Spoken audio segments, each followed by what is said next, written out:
crois, non? Non, je crois pas, non, je sais pas. J'en ai vite fait entendu parler à la télé, mais oui. L'année dernière, il y avait un forum d'orientation dans mon lycée et il y a des filles qui sont venues nous présenter leur licence. Non. Oui, je connais justement, j'ai une amie qui y est. Je ne connais pas du tout. J'ai jamais entendu parler. L'ISAM IAE Nancy est de création relativement récente dans l'Université de Lorraine, puisqu'elle est le fruit de la fusion entre l'UFR-AES, l'ICN public et l'IAE de Nancy. L'originalité de ce projet qui est relativement innovant, c'est de valoriser la pluridisciplinarité.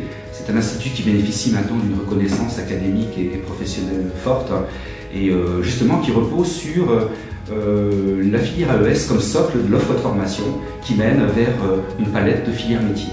L'ISAM IAE est une école universitaire d'administration et de management qui fait partie du réseau national des IAE.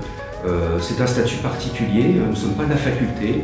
Ce statut d'école nous permet de développer de manière plus autonome des projets propres, comme notamment mettre l'insertion professionnelle des étudiants et des diplômes au cœur de nos dispositifs, développer une démarche qualité qui nous a permis justement d'obtenir la certification Qualicert il y a tout juste un mois, et d'avoir une pédagogie à la fois académique de qualité, mais aussi orientée vers l'action et les projets étudiants. La licence AES, c'est une licence qui est pluridisciplinaire, qui a donc 4 parcours: administration générale territoriale, administration du secteur sanitaire et social, ressources humaines et enseignement. Pluridisciplinaire dans ce sens qu'en première et deuxième année, il y a un tronc commun que les étudiants doivent suivre dans les matières principales: droit, économie, gestion, sociologie, sciences politiques, avec quelques modules pour préparer les parcours. Et en troisième année, c'est là qu'il y a véritablement des parcours. Ils ont des matières qui sont spécifiques au parcours choisi par l'étudiant, avec la possibilité actuellement d'avoir un double diplôme avec les DULASP, diplôme universitaire de langue anglaise en situation professionnelle, et un stage de 6 semaines. Ça, c'est pour toutes les troisième années. Et en plus, une possibilité, mais ça se prépare en deuxième année, au second semestre, possibilité d'un séjour Erasmus semestriel ou annuel en fonction du vœu de l'étudiant. Le premier atout, c'est que c'est un parcours qui se déroule au sein d'un institut supérieur d'administration du management, donc l'ISAM, et qui permet d'avoir à la fois un parcours généraliste et pluridisciplinaire et un parcours spécialisé. Le deuxième atout lié à l'ISAM IAE, c'est le souci de la professionnalisation. Et donc, c'est un institut universitaire qui appartient à l'Université de Lorraine, qui se tourne vers ses partenaires professionnels pour tenir compte dans son offre de formation des évolutions du marché et de la profession des responsables des ressources humaines. À ce titre-là, a été signé début 2013 un partenariat avec la NDRH Lorraine, donc l'Association nationale des directeurs de ressources humaines, qui permet de collaborer avec la profession ressources humaines. La logique du parcours ASSS en licence, c'est de poursuivre votre formation au niveau des masters.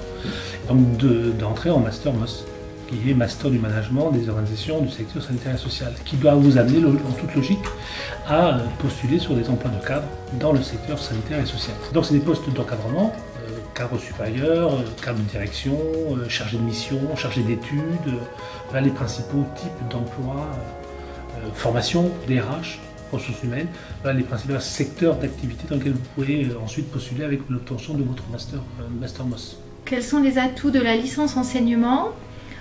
D'une part, sa pluridisciplinarité, parce que c'est une licence qui intègre des cours de sociologie, d'économie, de sciences politiques, des cours aussi plus méthodologiques sur la conversation avec le jury ou la note de synthèse.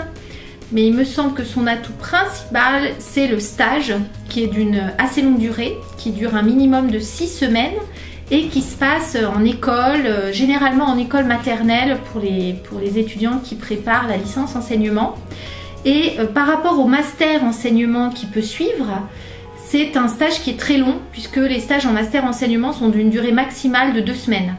Donc c'est vraiment une expérience importante. Les débouchés de cette licence donc, permettent aux étudiants d'accéder à la fonction publique, que ce soit la fonction publique territoriale ou que ce soit la fonction publique d'État. L'accès à la fonction publique territoriale ou d'État se fait soit par voie contractuelle, soit par concours. Ces concours sont organisés de façon différente quand on veut entrer donc, dans la fonction publique d'État ou territoriale. La fonction publique d'État, vous êtes l'étudiant, le lauréat, est admis et il a un poste en fonction de son classement. En revanche, dans la fonction publique territoriale, un candidat admis est inscrit sur une liste d'aptitudes et il doit lui-même aller chercher son poste. Il y a une variété de postes très importants dans la fonction publique, que ce soit dans le domaine juridique, financier et même dans le domaine des ressources humaines. Or, la fonction publique territoriale a été créée dans les années 80. Donc la majorité des fonctionnaires territoriaux en poste vont partir à la retraite. Donc ça va être d'ici très peu de temps 30 000 postes à pourvoir.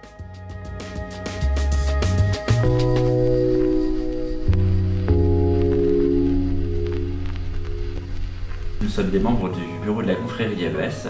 Donc la confrérie AES est une association du type 1901 qui a pour but d'assurer la cohésion entre les étudiants de la filière AES.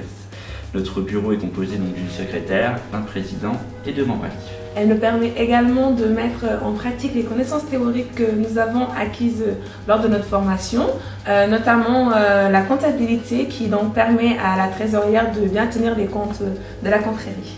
On met en place des soirées étudiantes. Par exemple, la soirée ISAM Just Wanna Fun qui était la soirée d'intégration, la soirée donc Laser Max. Et pour finir, on a aussi organisé donc, la soirée ISAM Ouvre-toi. Au niveau des événements à venir, donc, il y aura les Aquacités et un événement majeur pour la filière AES, c'est le gala qui est donc organisé par les étudiants.